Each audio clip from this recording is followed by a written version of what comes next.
स्वागत है आप सभी का हमारे पहले यूट्यूब वीडियो में जिसका शीर्षक है श्री कृष्ण के विभिन्न रंग। इस वीडियो का थोड़ा सा भाग आपने हमारे इंस्टा रील में देखा ही होगा। दरअसल वहां पर पर्याप्त समय ना मिल पाने के कारण ही मैं आप सबके लिए अपने यूट्यूब चैनल के माध्यम से ये विषय लेकर आया हूँ। तो चलिए शुरू करते हैं। तो इस विषय को समझने के लिए आपको सबसे पहले चतुर्युग, मनवंतर और कल्प का ज्ञान होना अति आवश्यक है। तो हम शुरू करते हैं चतुर्युग से। दोस्तों, आप सबको पता ही होगा कि हमारी भारतीय गणना के अनुसार समय को 4 युगों में बांटा गया है, जो कि है सतयुग, त्रेता युग, द्वापर युग और कलयुग। और इन्हीं 4 को जब हम जोड़ देते हैं तो वो हमारा हो जाता है एक चतुर्युग। इसी तरह अब हम समझेंगे मनवंतर को। तो जैसा कि अभी मैंने आपको चतुर्युग के बारे में बताया, तो एक चतुर्युग यानी कि चारों युगों का जोड़। और ऐसे ही जब 71 चतुर्युग पूरे होते हैं तो हमारा होता है एक मनवंतर, या फिर जिसको हमारे पुराणों में मनु का शासनकाल भी बताया गया है। तो अब आते हैं कल्प पे। जैसा कि अभी मैंने आपको बताया कि 71 चतुर्युग जब बीतते हैं तो वो एक मनवंतर कहलाता है। इसी प्रकार जब 14 मनवंतर पूरे होते हैं तो वो हमारा कहलाता है एक कल्प।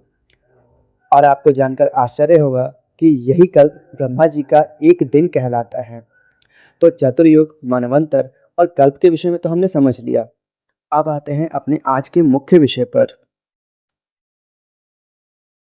जब आप शास्त्रों का अध्ययन करेंगे तो वहां पर यह बताया गया है कि श्री कृष्ण सदैव 28वें द्वापर युग में प्रकट होते हैं, यानी कि एक मनवंतर में एक बार।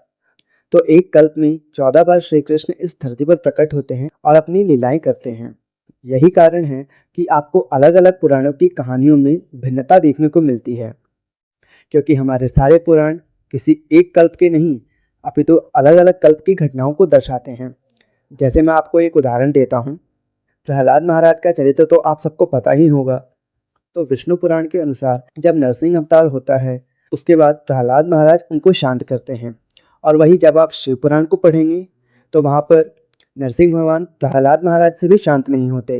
तो इसीलिए भगवान शिव को वृषभ अवतार धारण करना पड़ता है। आशा है अब आप चतुर्युग, मनवंतर और कल्प में अच्छी प्रकार भेद कर पाएंगे। तो आते हैं अब श्री कृष्ण के रंग पर। जब आप श्रीमद् भागवत महापुराण के दशम स्कंध के 8वें अध्याय को पढ़ेंगे, जहां पर गर्गाचार्य जी के द्वारा बलराम जी और श्री कृष्ण का नामकरण किया जा रहा है, तो वहां पर आप ये देखेंगे कि जब गर्गाचार्य जी बलराम जी का नामकरण कर लेते हैं तो उसके बाद वे नंद बाबा से कहते हैं कि आपका ये जो सांवला सा पुत्र है, ये तो प्रत्येक युग में अलग अलग रंगों में प्रकट होता है, कभी श्वेत वर्ण में, कभी पीत वर्ण में, तो कभी रक्त वर्ण में। और इस युग में ये कृष्ण वर्ण का होकर आया है, इसीलिए इसका नाम कृष्ण होगा।